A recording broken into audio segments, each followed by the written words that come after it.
வணக்கம் அன்பர்களே, இது தகவல் சாளரம். நான் உங்கள் பிச்சை முத்து. தகவல் சாளரம் வழங்கும் போர்களின் பிடியில் பூமியின் மடி. மத்திய கிழக்கு நாடுகளில் இன்றும் தொடரும் இக்கட்டான போர்களின் வரலாற்று தொடரில் இதோ வருகின்றது இன்றைய காணொளி. புத்தன் வந்த திசையிலே புனித காந்தி மண்ணிலே. லெபனான் உள்நாட்டு போர், ஆயுதமும் மதமும். சில போர்கள் நாடுகளுக்கு இடையே நடக்கின்றன. சில போர்கள் ஒரே நாட்டின் உள்ளுக்குள்ளேயே பிளவுபடுகின்றன. 1975 லெபனான் ஒரு சிறிய நாடு, ஆனால் அதன் போர் பெரியது. ஒரு தேசம், பல அடையாளங்கள். லெபனான் கிறிஸ்தவர்கள், சன்னி முஸ்லீம்கள், ஷியா முஸ்லீம்கள், ட்ரூஸ் சமூகங்கள், பல மதங்கள், பல அரசியல் அடையாளங்கள். இந்த வேறுபாடுகள் ஒரு சமநிலையால் நீண்ட காலம் தாங்கிக் கொண்டே வந்தது. உடைந்த சமநிலை. அந்த சமநிலை மெதுவாக உடைந்தது. மக்கள் தொகை மாறியது. அரசியல் அதிகாரம் சமமாக பகிரப்படவில்லை. பொருளாதார வேறுபாடுகள், அதிருப்தி குவிந்தது. பாலஸ்தீன பிரச்சனையின் நிழல். 1948க்கு பின் பாலஸ்தீன அகதிகள் லெபனானில் தங்கினர். பின்னர் ஆயுத அமைப்புகள், அரசியல் செயல்பாடு. இந்த இருப்பு உள்நாட்டு பதற்றத்தை அதிகரித்தது. 1975 முதல் வெடிப்பு. ஒரு சம்பவம், ஒரு பேருந்து, ஒரு தாக்குதல். அதன் பின் நாடு இரண்டாக பிளந்தது.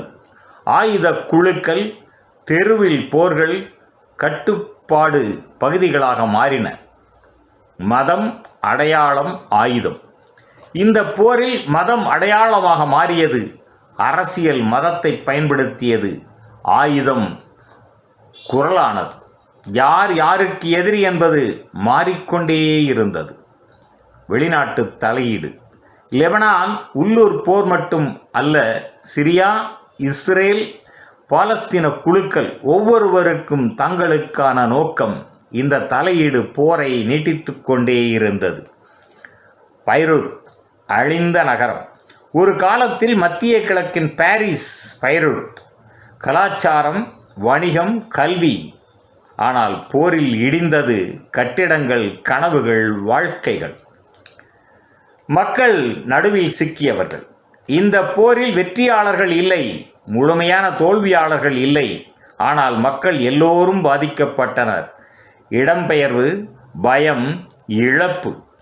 நீண்ட 15 ஆண்டுகள். இந்த உள்நாட்டு போர் 1975 முதல் 1990 வரை 15 ஆண்டுகள். ஒரு தலைமுறையே போரிலேயே வளர்ந்தது. ஒரு நாடு சிதைந்தது. போர் முடிந்தபோது நாடு இருந்தது, ஆனால் நம்பிக்கை இல்லை.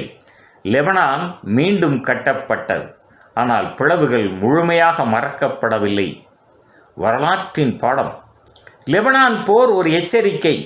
மத வேறுபாடு அரசியலாக்கப்பட்டால், வெளிநாட்டு தலையீடு சேரும்போது ஒரு நாடே போர்க்களமாக மாறலாம். நிறைவாக, லெபனான் ஒரு சிறிய நாடு, ஆனால் அதன் போர் உலகுக்கு கற்றுக் கொடுத்த பாடம் மிகவும் பெரியது. நன்று நண்பர்களே, இந்த தொடரின் பிறிதொரு காணொளியில் மீண்டும் சந்திப்போம். நன்றி, வணக்கம்.